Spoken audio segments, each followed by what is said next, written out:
Hello everyone, KREM 2 meteorologist Cody Proctor in tonight, and we have a weather impact alert for you as we head into the rest of the week. Hopefully you enjoyed the break that the weekend brought with our quiet weather and dry conditions, because this morning we woke up to a fair amount of rain throughout parts of our region, and that wind picked up for us tonight. Let's talk about that weather impact alert for us. This is in effect until Monday through Wednesday, and the reason we have issued this is because that we are looking at those strong winds and heavy rain. Along with that is looking to bring us a possibility for some wind damage as well as some flooding concerns. This is not necessarily good news for us, because we have been keeping track of last week's storm systems that moved throughout our region. This weekend brought us that break, but now we're looking at this next round of storms that we're keeping track in your forecast. So tonight, we certainly started feeling some of that move through our region. So let's take a look outside right now over downtown Spokane. For the most part, has been fairly quiet, but we have seen that wind pick up for us tonight here and there. Right now, we're at 50 degrees tonight at the Spokane Airport. This is around 9:30 on your Monday night, so you can see that it is still very warm outside. Our winds are coming out of the southwest at 17 miles per hour. We're finally moving past some of the gustiest conditions that we saw earlier this evening. As we take a look around our area, current temperatures for us around in the northwest, you can see that we're at 50 degrees at Spokane, 52 right now in Moses Lake. Around our 4 o'clock hour, Moses Lake was actually in the low 60s earlier today, along with Othello. We've been very, very mild for this time of year. Our wind speeds for us, for the most part, these have actually dropped down just a little bit, but we still have some double-digit winds here and there around our region. That includes Deer Park, Pullman, Coeur d'Alene, Spokane, Moses Lake, Wenatchee, Omak, Kettle Falls. This entire area has been dealing with that wind for us tonight. And as we continue to head into the next couple of days, we're still keeping track of some watches and warnings throughout the region. But as we take a look right here, we've also had some active weather here and there. Within the last 6 hours throughout parts of southeast Washington and into North Idaho, we've picked up some rain showers, but also when you take a look at the map, we picked up some lightning here and there. We actually had some viewers reach out to us to let us know that they were seeing lightning, and it looks like we certainly picked that up earlier this evening. So as you can see, it's been already a very active night for us, and this is only the beginning of what we're expecting to be an active week. This is the first part of some wind that we're watching for you tonight. So watching that pretty closely, because it has been a very, very busy time in our weather center tonight, just to say the least. As we move forward with our headlines, we are still expecting to be rather windy for us tonight, but that next system is moving into our forecast as we head into tomorrow night and into early Wednesday morning. This is kind of a 1-2 punch sort of system, where we've had that our weather conditions move in, bring in those windy conditions for tonight. We've had a cold front tracking through the region.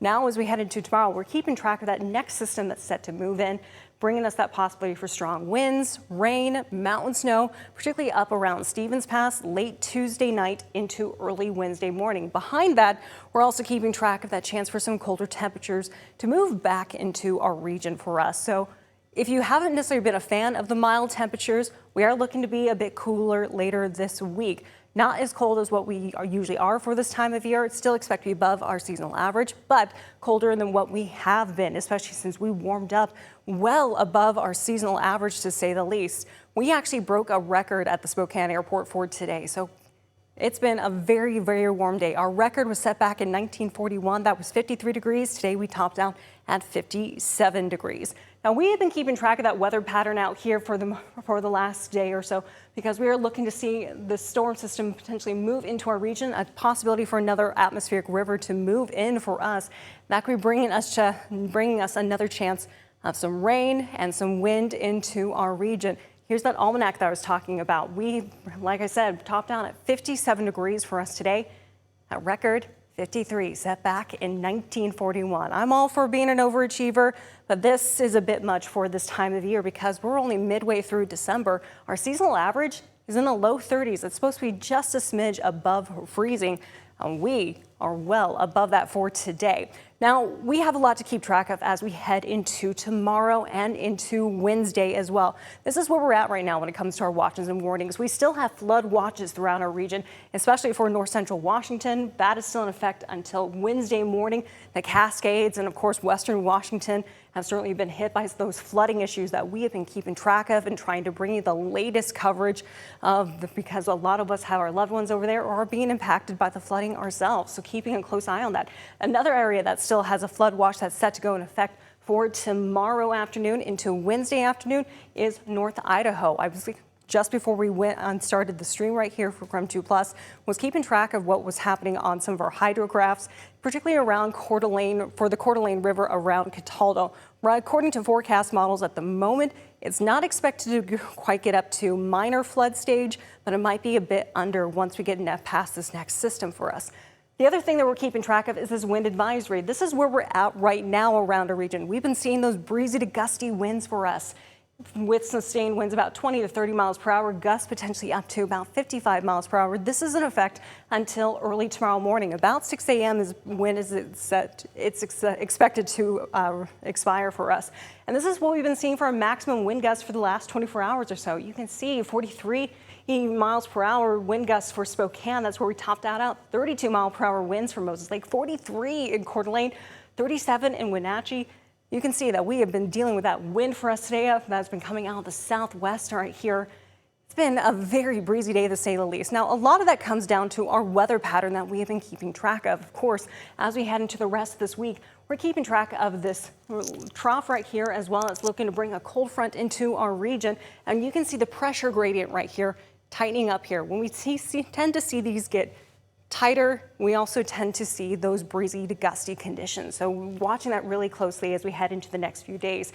We'll potentially see some of those winds stay with us as we head into your Thursday as well. So keeping a close eye on that, but we are also looking at a chance for some colder weather to move into our region. There is a possibility for a rain-snow mix later on this week. Now, this is the thing that I'm really keeping an eye on as we head into your Tuesday night, into Wednesday, because this is our high wind watch, and you can see this impacts a lot of us. We could be seeing some southwest winds about 25 to 45 miles per hour. Those are sustained winds. Gusts could potentially get up to about 60 miles per hour. In higher elevation and higher terrain, could even be faster than that, potentially up to around 70 miles per hour. So watching that pretty closely because of how wet it has been, and after last week's atmospheric river that just poured rain throughout the northwest, the ground is saturated, and with winds like this, there is potential we could be seeing some wind damage with it. There is a possibility because of how saturated the ground is that trees could fall, power lines coming down could also be an issue, and there's the possibility of power outages. So this is something to take seriously as we head into the next couple of days. So we'll continue to keep a close eye on that for you and continue to bring you the latest. Now, along with this wind, we're looking at more rain and more moisture moving back into your forecast. So let's talk about the timing of things for us. Once we get through tonight, we're looking to see a relative break until we start to head into tomorrow morning, potentially. According to our weather models, there's a possibility you might start to see some of it move into our region around sometime in the morning. We'll get a bit of a break, but then we're looking at more potentially widespread precipitation moving into our region very early Wednesday morning, late Tuesday night as well. You can see they're still looking at that possibility of mountain snow in our forecast for parts of our region. That does include parts of the North Idaho, the North Cascades as well. But you can see we are looking at that possibility for some heavy rain as we head into the next couple of days. Again, as that atmospheric river takes aim towards the northwest once again. So a lot of rain, that is what we or another round of rain moving back into our region.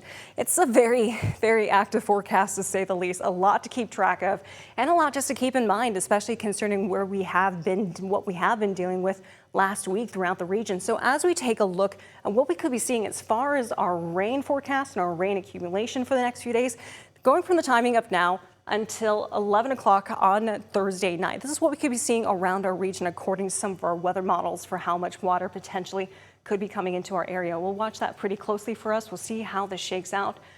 For the most part, from what we're seeing, we'll see how close this actually gets to. This is just some of our weather models, but from what we're seeing, there is a possibility we might see some of that rain for us be less than an inch, at least for Spokane. maybe a little more for Coeur d'Alene. We'll see if that will actually shake out for us. As we get closer to these events, our models get more accurate and we tend to have a lot more confidence in them. So I'm watching that pretty closely. Our forecast highs for tomorrow. If you have been enjoying just the mild temperatures, we're looking at another day of them. Potentially highs in the upper 40s to low 50s around the region. Moses Lake could still be in the mid 50s for tomorrow. We might be the upper 40s for Colville, low 40s for Republic, and potentially in the mid 40s for Bonners Ferry. Now let's take a look at that 7-day forecast, because tomorrow our high still looks to be about 50 degrees with that chance for some showers. Those winds expected, especially as you head into those evening hours. That looks to stay with us as we head into Wednesday. Temperatures could drop back down to more about the mid 40s that day. As we take a look at your 7-day, you can see that those temperatures continue to drop down just a bit for us, not by much. We might be some of our cooler or lower high temperatures might be in the upper 30s for us, and that looks to be later into the weekend potentially.